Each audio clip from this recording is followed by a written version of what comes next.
Honestly, most people wouldn't be able to tell the difference between the two unless you saw black on black.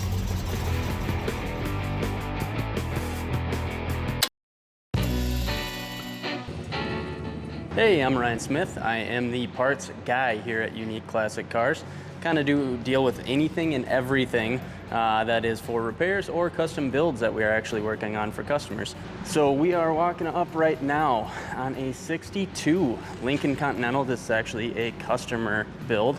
He purchased a car from us and had a few things he wanted done that would bring it up to his liking. So coming over here looking at it, we did actually source some really nice wheels and tires.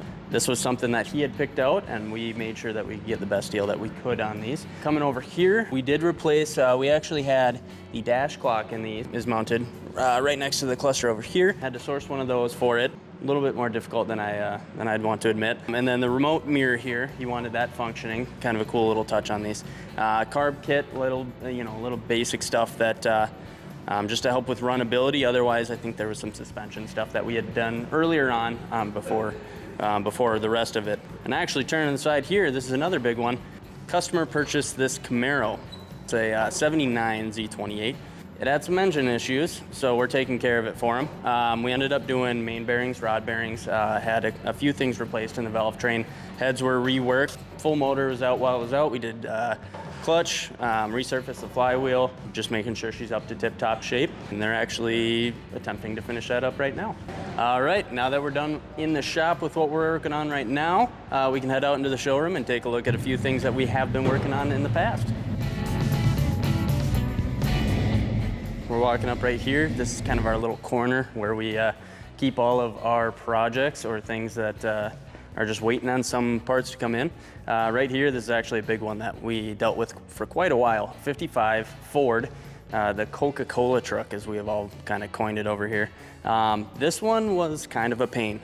We did a lot of bit of digging on this and found that it is actually an AMC Pacer front end, which completely changed how we're gonna be doing everything on this. So we actually replaced the entire spindle system with the front discs, and then it got a brand new steering rack in it.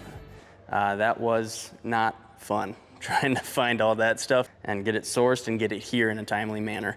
Other than that, it wasn't too bad of a truck, just it was a lot of the front end components. We didn't know anything going into it, so it was a lot of research, kind of trying to find some part numbers and match those part numbers to what it originally would have been in. Since we're right here too, moving on over, we actually have this 1960. The customer just decided that he was interested and wanted to pick it up, and we found that there was an issue with it that had stemmed from a little while ago.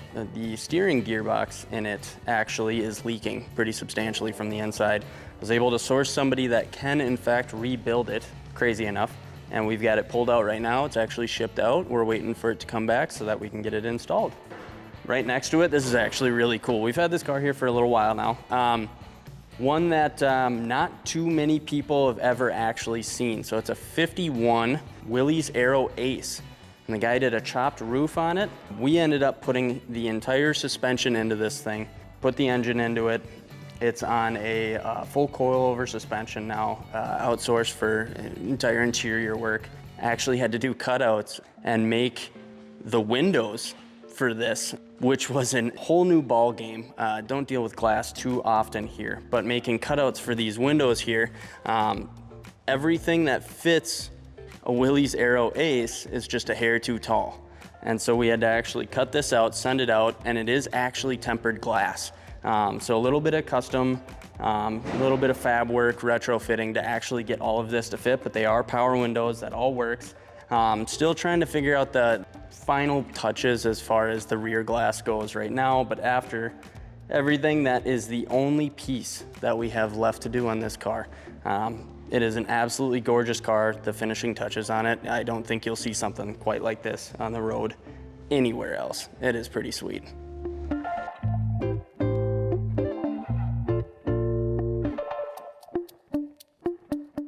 All right, so now we're outside. We keep a lot of cars out here that are either ongoing projects or things that we don't have space in the shop for. We will bring them out in the morning, but we do bring them back in at night to keep them safe from the elements. We're coming up actually on one of my favorites. This is a 66 Chevelle.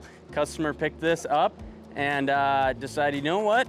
Kind of wanted to upgrade. So we ended up doing a 373 posi rear end in this, as well as sourcing a full power brake conversion for it. One of my favorites, we did a vintage air AC system on this as well. It was a factory air car, but not everything was there anymore. Guy wanted some cool air running through his cabin, so we made that a reality for him. Gorgeous color, gorgeous car, best body style of the Chevelle. Coming up here, this one's a rare one. So this is a Triumph TR8. First one I've ever seen in person, potentially the last one I'll ever see. This one we did a full runnability on. I sourced parts from overseas in Europe just to get this thing running. Really cool experience, getting to kind of see the innards and the workings of some of these British little sports cars. Now we're just kind of waiting to see if this guy wants us to do interior with it as well, source some parts for that, and start cracking on that. Moving on over to here, these ones are some classics. So over here we've got twins, essentially. We have an 87 Regal T-Type, and then we have an 85. Honestly, most people wouldn't be able to tell the difference between the two unless you saw black on black. This one is back. We're just doing some diagnosis, runnability issues. Just kind of, we want this thing to run as good as possible for this guy. And then over here, this one we actually did have some runnability issues. I managed to track down a guy that is an absolute whiz working on the turbos and honestly anything inner workings with these Regals of this generation. So he's got the turbo in his hands now. We're just waiting on that to come back, get that installed, and hopefully get this thing back on the road.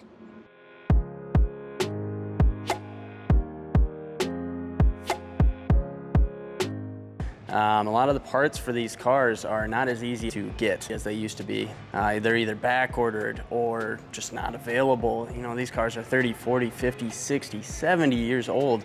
And a lot of this stuff you're getting from cars that are being parted out. And you face the problems of, well, does it work? Do I take the risk? It's difficult, and we face that day in and day out on the cars that we end up dealing with here.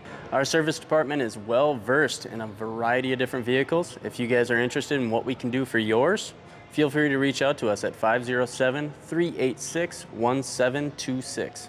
Thank you. As well as, God damn it, Dylan. And you got that stupid smirk on your face. What are you guys doing anyway? That after hours. All right, what do I do with my hands? Her voice carries miles. Here, yep, showing her lovely self on.